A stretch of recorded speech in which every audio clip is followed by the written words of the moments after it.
मध्य प्रदेश में एक बार फिर से ओबीसी आरक्षण की मांग तेज हो गई है। भोपाल में प्रदेश के अलग अलग जिलों से ओबीसी महासंघ के कार्यकर्ता तुलसी पार्क में जुटे और सीएम हाउस का घेराव करने पहुंचे।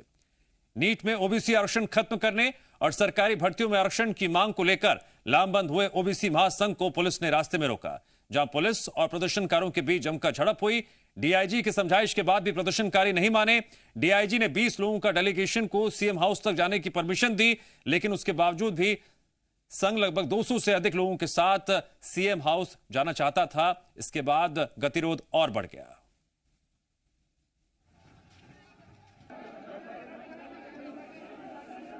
शासन नहीं करने दे रहा है बिकॉज सीएम अभी है नहीं यहाँ पर, सीएम आउट ऑफ स्टेशन है, इसलिए उन्होंने मना किया है। और उन्होंने 5 का डेलीगेशन बोला था, हमारे को लगभग 238 संगठन ने सपोर्ट किया है, तो हम पूरे लोगों का एक एक प्रतिनिधि मिलवाना चाहते हैं। इसलिए फाइनली हम गिरफ्तारी दे रहे हैं कि हमारे उसके विरोध में गिरफ्तारी दे रहे हैं कि जो 51% हमारा रिजर्वेशन होना चाहिए ओबीसी का नहीं हुई। पुलिस ने किसी प्रकार का कोई फोर्स यूज नहीं किया है। सब लोगों से आग्रह पूर्वक जो है सबको डिस्पर्सल कराया। सर आज आप लोगों की यहाँ पर वार्ता भी हुई, बाद में भी यहाँ पर बैठे रहे डेलीगेशन। हम लोगों ने उनसे लगातार ये बात बोली कि आपका कोई भी डेलीगेशन, किसी प्रकार का कोई भी डेलीगेशन अगर मिलना चाहता है तो हम उसको वहाँ मंत्रालय में जो प्रभार के जो मंत्री हैं, जिनको सीएम सर ने इसका प्रभार दिया है, उनके एब्सेंस में उनसे मिलवा सकते हैं। 144 लगी, उसके उल्लंघन की कार्रवाई की जाएगी। भोपाल में हो रहे ओबीसी महासभा के प्रदर्शन को कांग्रेस का समर्थन मिला। पूर्व मंत्री और कांग्रेस विधायक कमलेश्वर पटेल आंदोलन में शामिल हुए। इस दौरान उन्होंने बीजेपी सरकार पर निशाना साधते हुए कहा कि ओबीसी को 27% आरक्षण देने में बीजेपी सरकार नाकाम रही।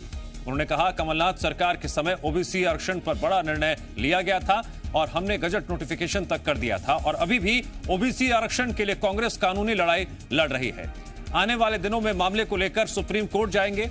कमलेश्वर पटेल ने दावा किया कि 2 साल में फिर से कांग्रेस की सरकार बनेगी और हम 27% आरक्षण लागू करेंगे। ये तो कोर्ट में जाके पहले भी इसी तरह से रुकवाया था, अभी भी रोकने का प्रयास किया। तो भारतीय जनता पार्टी की सरकार की मंशा स्पष्ट नहीं है। हमारी पार्टी, हमारी सरकार की मंशा बहुत स्पष्ट है। हमारी सरकार बनेगी, लागू करेंगे। 2 साल की और बात है। हमारी मंशा बड़ी स्पष्ट है, हमारी नेताओं की मंशा। हम अभी कोर्ट में लड़ाई लड़ेंगे। ओबीसी महासंघ के प्रदर्शन पर पिछड़ा वर्ग मंत्री रामखिलावन पटेल ने कहा, सरकार ओबीसी को 27% आरक्षण देने के पक्ष में है। सरकार कोर्ट में मजबूती से अपना पक्ष रखेगी। वहीं सूबे की पर्यटन मंत्री से जब सवाल किया गया, उषा ठाकुर ने कहा, आर्थिक आधार पर आरक्षण होना चाहिए, इसमें कोई दो मत नहीं। वहीं ओबीसी आरक्षण के मामले में उषा ठाकुर ने कहा, सुप्रीम कोर्ट के जो भी निर्देश होंगे उसका पालन किया जाएगा।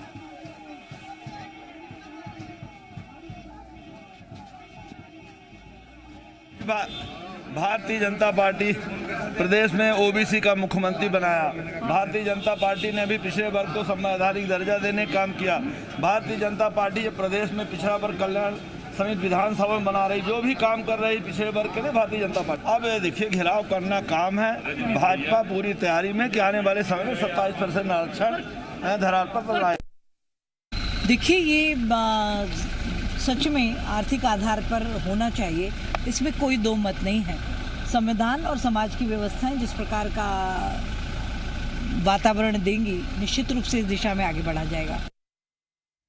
ओबीसी आरक्षण के मामले में सरकार अपना पूरा जोर लगा रही है, यह कहना है नगरीय प्रशासन मंत्री भूपेंद्र सिंह का। उन्होंने 27% आरक्षण का समर्थन करते हुए कहा कि हाईकोर्ट में सरकार पूरी ताकत से अपना पक्ष रखेगी।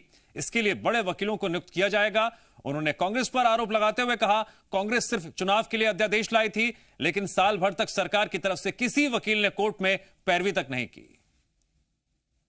वो कांग्रेस सिर्फ चुनाव में, लोकसभा चुनाव में लाभ लेने के लिए ये लेके आई थी अध्यादेश, परंतु उसके बाद उन्होंने इस पर कोई वो नहीं किया। अब भारतीय जनता पार्टी की सरकार है, हम लोग पूरी ताकत से पक्ष रख रहे हैं कि 27% आरक्षण मिलना चाहिए। नगरीय निकाय चुनाव को लेकर मंत्री भूपेंद्र सिंह ने बड़ा बयान दिया। उन्होंने कहा कि उपचुनाव से पहले निकाय चुनाव संभव नहीं और अगले 6 महीने तक निकाय चुनाव नहीं करवाए जा सकते। इसको लेकर उन्होंने दलील दी कि निकाय चुनाव कराने के लिए पूरी प्रक्रिया को दोहराना पड़ेगा।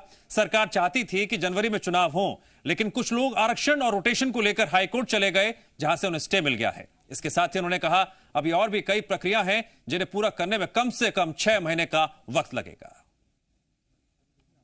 वर्तमान में ग्वालियर हाईकोर्ट का स्टे है, दूसरा, अभी कल जबलपुर हाईकोर्ट में भी रिट लगी थी, उसमें भी राज्य निर्वाचन आयोग ने ये कहा है कि कोरोना की संभावित लहर को देखते हुए अभी चुनाव कराना संभव नहीं है। एक तरफ कोरोना की परिस्थितियां हैं, इन परिस्थितियों को ध्यान में रखते हुए 6 माह चुनाव होना संभव नहीं है। मंदसौर की पिपलिया मंडी में शराब से हुई मौत के मामले की जांच करने आज एसआईटी की टीम पहुंची। गृह सचिव राजेश राजौरा के नेतृत्व में यह टीम मामले की जांच करेगी। वहीं आज सुबह शराब पीने के बाद बीमार चल रहे एक और शख्स की इलाज के दौरान मौत हो गई। भगत राम की मौत के बाद शराब से मौत का आंकड़ा 7 तक पहुंच गया है। 5 लोगों का पोस्टमार्टम किया चुका है और हाई लेवल जांच के लिए सभी का विसरा भी सुरक्षित रखा गया है। जांच टीम ने हिरासत में लिए गए सभी आरोपियों से पूछताछ की और अभी तक की गई जांच के दस्तावेजों को भी जांचा गया। इसके साथ ही जांच टीम ने पीड़ित परिवारों से मुलाकात करके उनके बयान दर्ज किए। एसआईटी प्रमुख राजेश राजौरा ने बताया कि अभी तक जांच में जहरीली शराब से मौत का मामला लग रहा है, लेकिन विसरा रिपोर्ट आने के बाद ही सही नतीजे पर पहुंचा जा सकता है। इस संबंध में जो है इन्वेस्टिगेशन टीम द्वारा जो है वो अन्वेषण का काम चूंकि चल रहा है, इसलिए इस स्टेज पर इसमें कुछ भी कहना उचित नहीं होगा। और अब हम लोग जो हैं वो जो प्रभावित गांव हैं उनका दौरा करने जा रहे हैं। ये एक जो परिस्थितियां निर्मित हुई हैं, इसके बहुत सारे कारण हैं और इन कारणों में जो है हम कैसे इन समस्या से और इस प्रकार की जो आपदाएं खड़ी होती हैं मानव निर्मित, इनसे किस प्रकार से निपटा जा सकता है, ये महत्वपूर्ण है और इसके लिए जो है राज्य सरकार ठोस कदम उठा रही है। मंदसौर में शराब कांड को लेकर बीजेपी विधायक यशपाल सिंह सिसोदिया ने बड़ा आरोप लगाया। यशपाल सिंह सिसोदिया का आरोप है राजस्थान से मंदसौर में जहरीली शराब लाई जा रही है। यशपाल सिसोदिया का कहना है कि राजस्थान में कांग्रेस की सरकार है और हो सकता है वहां से जानबूझकर जहरीली शराब की सप्लाई की जा रही हो।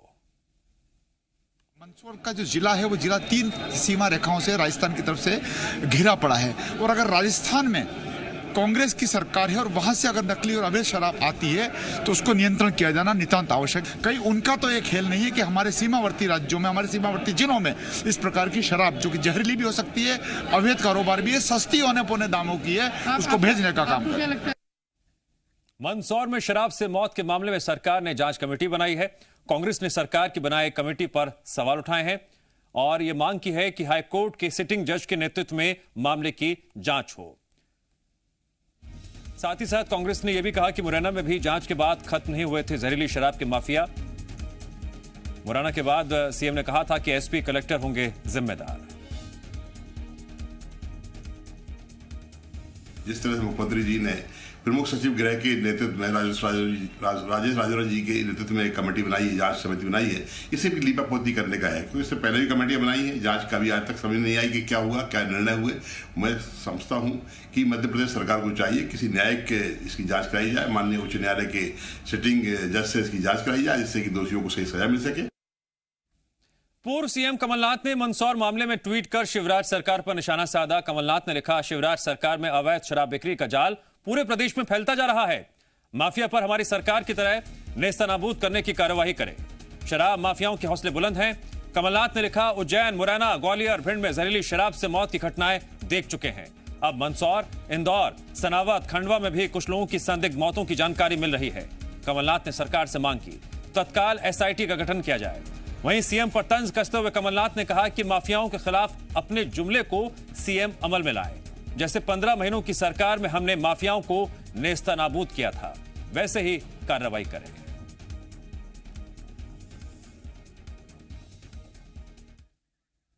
मंदसौर और इंदौर के बाद अब खरगोन में भी शराब पीने से संदिग्ध मौत का मामला सामने आया है। शराब पीने से 2 लोगों की संदिग्ध मौत हो गई जबकि 3 लोगों की तबियत खराब हो गई।